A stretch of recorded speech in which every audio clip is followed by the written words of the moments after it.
Welcome to Jamie TV, where we do not Pissypants about, and thank you for tuning in to my demo of Shaper Synth. Apologies to Autumn Rock, the developer, that it's taken me so long to get to make this video. I've just been a bit busy. Now, Shaper Synth is an AUV3 app that is universal and also works in standalone mode. I'm going to say that it has a sound all of its own, and it has some nice unique features. But the great thing about this app is it has obviously been designed with the mobile platform in mind, and as such it takes great advantage of that mobile interface. And I want to say that the very cleverly thought out user interface, which is very intuitive, works particularly well on a mobile phone. Now, when I get a new synth, I like to start out by having a Pissypants around with some of the preset sounds to see what it's capable of and what it basically sounds like. So let's start there with a few of my favourite presets.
So as you've heard there, Shaper Synth comes with some awesome sounding presets, but not that many. Could maybe do with a few more, but don't let that put you off, because this is a synth that you're going to want to get stuck into, have a good old fashioned Pissypants about and come up with your own sounds, because when you do so, it is such a joy to work with. It's very easy to come up with what you want, and it's a lot of fun to experiment with. Let me show you what I mean. I'm very impressed with the way that the user interface for Shaper Synth is laid out. Everything is very nice and neatly compartmentalized. We've got all the menu options across the top, then we've got our 3 oscillators, we've got filter and routing options below, a button to flick over to our effects page, back to oscillators here. Then underneath we have our envelopes and LFOs, each one having a beautiful graphical display underneath. And what's really nice about this user interface is the thought that's gone into the layout of the on-screen keyboard. If I just expand it here, and then over here we have the panic button for hanging MIDI notes. We can switch glissando on here and adjust the glissando with this control here. Then we also have a pitch bend here, and if I press adjust, we can drag the keyboard around so that we can get access to an octave that's not currently on screen. We can also make the keys smaller for dinky fingers like mine, or here we can make it suitable for sausage fingers, and if you're wanting to do your John Lord impression, you can click Dual here. The top window of the user interface is where we would go to select a sound, and these sounds are divided into factory sounds and user sounds and are split up into different folders depending on what kind of a sound they are. If we go up here to where it says Shaper, we can save our newly made patch, and when we do so we can select a bank to put it in, and also in here we can access the manual, which is one of the best written manuals I've ever read for an iOS app. It uses very clear language and is completely stupid old hippie proof. Also in here we can select to make a new patch, so let's do that now because I think that will be the best way for me to show you around the rest of the synth. So now we just have one oscillator on, these two are turned down, and if we go here we can select a different kind of waveform. We can adjust the amplitude here and pan. Now, first point about this app, very often if you adjust something like pan, you might want to at some point recenter it, and in many apps these days you just double click and that will recenter that parameter, but in this app you can't do that because double click is used for something else. If I double click here, you'll see that I can actually type in a value just here to recenter that control. So if I just type in point A, what's that about, stupid hippie, 0.50, and that will recenter the pan. In this little page here I can also assign a controller to this parameter, so if I press MIDI learn and just move a control on my controller keyboard here, and now I can move the pan like this.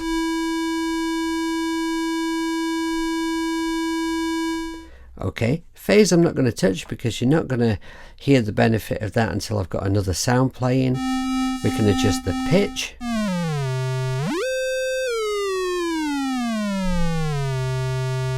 And what you're probably itching to hear is the unison mode, because a lot of people have already said how good it sounds in this app. So if I bring up the unison mode, you're not going to hear any difference until I bring up detune.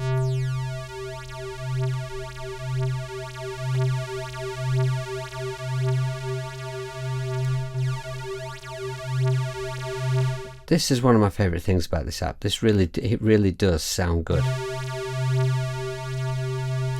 And we can adjust the spread, so in other words move this sound further through the stereo picture.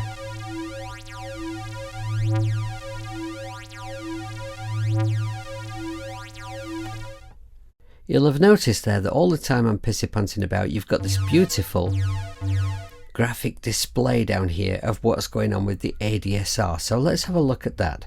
A great understanding of how attack, decay, sustain, release works is essential for anyone who is wanting to learn more about how to get their own sounds from a synthesizer.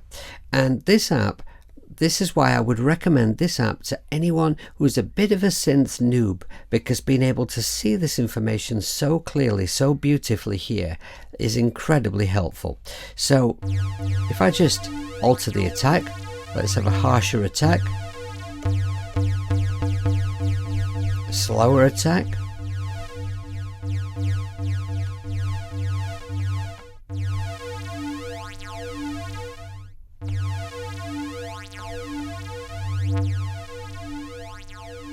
it's just wonderful. It really is a fantastic visual representation of the changes that we're making to the ADSR. So let's just put this somewhere where I'm kind of liking it. I think something like that might serve our purposes. Now moving over to Oscillator B, the envelope features are exactly the same and everything here is the same. So let's just bring up the volume of it. Okay, now I've got this oscillator pitched down an octave, so we've got quite a nice blend there. I'll widen the spread on this one and leave this one center, and let's see, I want to center that pan with my controller keyboard. There we go. Now let's move the phase here. This will adjust where the waveform begins on oscillator A, and you can use this to kind of blend the sounds tighter together or make the separation more noticeable.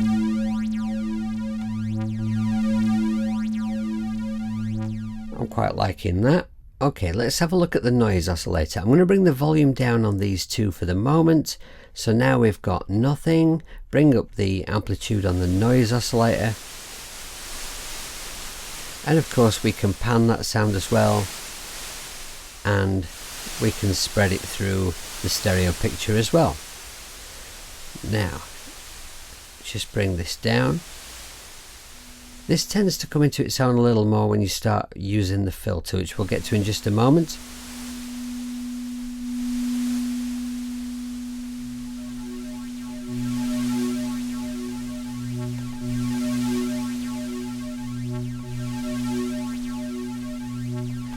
Okay, now the filter, we've got high band, low band and bandpass filters here, as you might expect. And what you can do with this filter is you can decide which of the oscillators are going to be affected by it and which ones will bypass it by using this little section here. So let's say if I just lose these two oscillators for the moment, and then we'll set the filter with the, let's see, where do we want it to cut off? Something like that. Okay, and the resonance here will change the harshness of the cutoff of the filter, either making it much more distinct or more subtle. And if I turn it all the way up, it'll do that, which may or may not be desirable.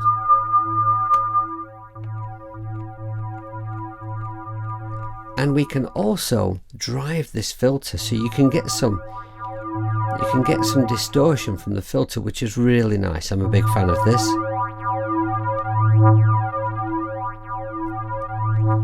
Okay, I'll bring that back a bit now. We've brought that volume up there. Blend this back in.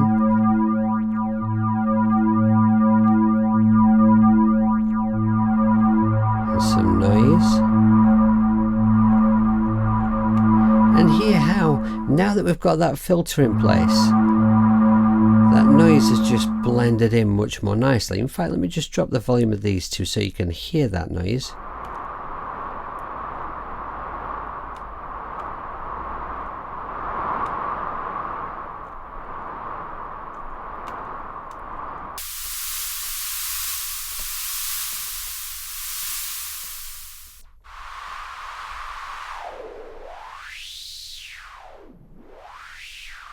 Now, that sounds pretty cool, doesn't it? I've missed a point out actually. Where shall I go from here? Okay, I need to tell you about this before I get onto that. I'm coming back to this. Okay, so here we can decide that we want one of the oscillators or two of the oscillators or whatever to bypass this filter. So let's just put these volumes back in. There we go. Right. Well, let's say I don't want the noise to be affected by that filter. I can just take it out. And it goes straight to the effects section.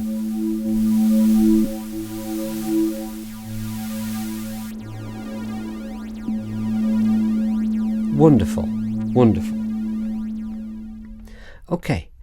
Now for now, I want all of them to be affected by the filter. Now what was I going to show you? Right, yes, I was doing this. I was Pissypanting around with the cutoff on the filter. Right, now that sounds pretty cool, doesn't it? Wouldn't it be nice if I could make it do that with an LFO? LFO. Now, I want to assign this LFO to this cutoff. So what I'm going to do is I'm going to press and hold here on LFO and drag it over to cutoff.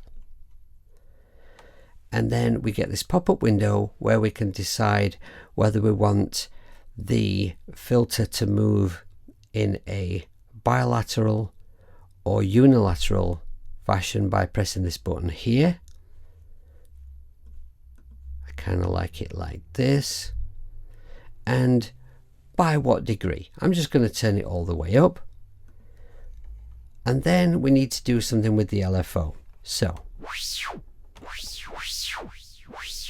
okay, so now you can see what the LFO is making the cutoff control do here. I can make it move quicker, slower of course, and the amount is kind of how much of that we are blending in there. How prominent do we want it to be? Now if we're wanting to do something more complex with this LFO, I can press this button here and get a grid, and then we can make the grid larger, have more. We can have more grid to play with, or less. I think 8 is going to be plenty for me. And we can either work freely, or we can make it so that when we add a node, it will snap to the grid. So I'm going to press snap to grid because it's just easier for me to work that way quickly. And BPM will make the LFO sync to the BPM set here in settings. Of course, you can also sync to a host tempo by making sure that this box is checked here if you're working inside of something like AUM or a digital audio workstation. So let's add a node, which we do by just double clicking, and if I just play a note so that as I add some nodes we can hear the difference.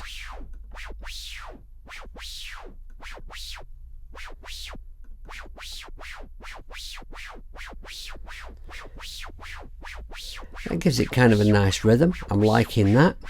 We can also adjust the curvature of each of the lines between these nodes by just dragging on the line, doing what we want. I can't do that one. Don't know why I thought I could do that one.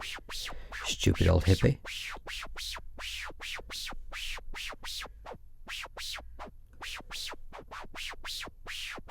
Yeah, I like that.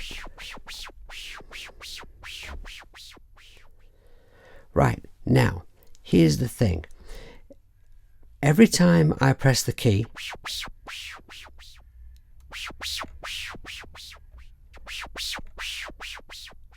the LFO is going to start from here, but if I click free,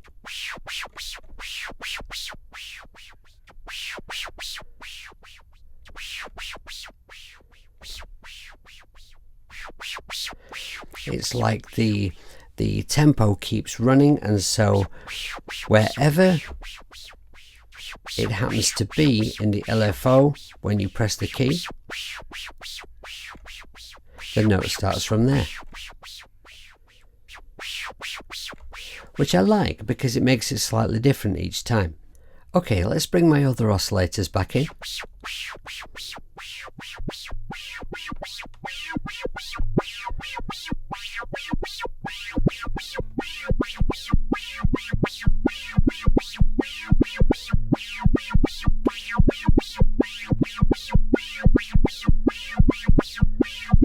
I think we're going to bypass the filter on that one.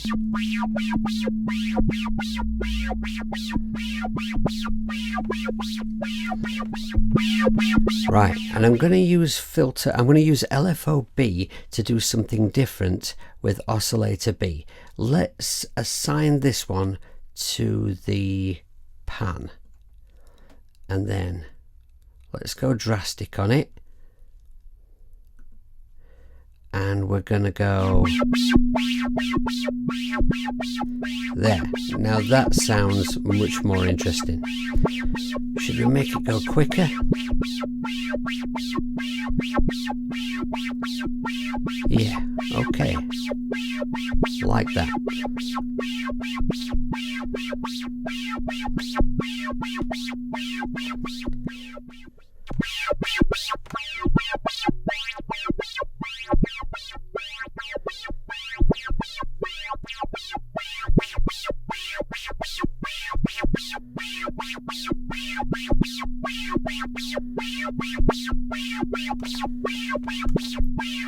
Okay, it's an interesting sound. I'm not saying it's the best sound in the world, but it's a pretty interesting sound. Okay, now let's have a look at the effects. We click this tab over here, and now we can select whatever effects we want in these 3 slots from this list. So let's just throw on a chorus.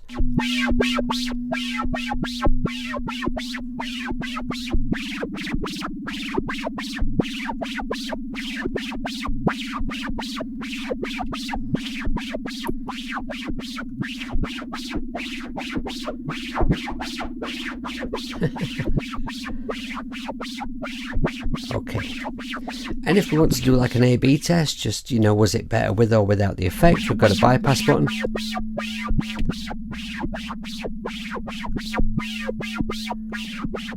Yeah.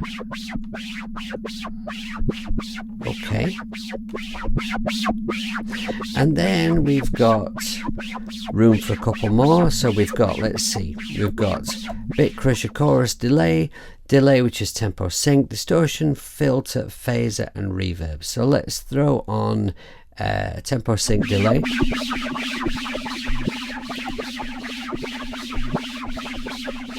I'm not going to change that, I'm just going to bring it down a little in the mix. And we'll throw on a reverb.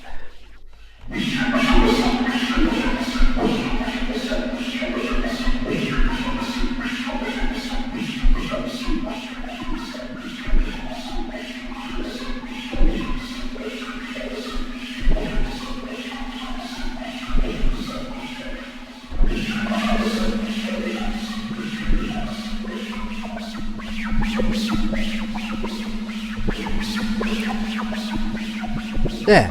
Now I'm not going to tell you that that's the greatest sound in the history of the universe, but I hope that that's helped to just kind of show you around the app how everything works. And no, I forgot something. If I click routings? Oh, stupid hippie. I can't even speak. If I click routings up here, it will give you an overview of all of the routings that you've set up within the app. Finally, a quick look at Shapersynth inside of AUM so that I can go up here and show you that there are a great deal of parameters exposed for you to map your controllers to and have a good old-fashioned knob twiddle and Pissypants around with.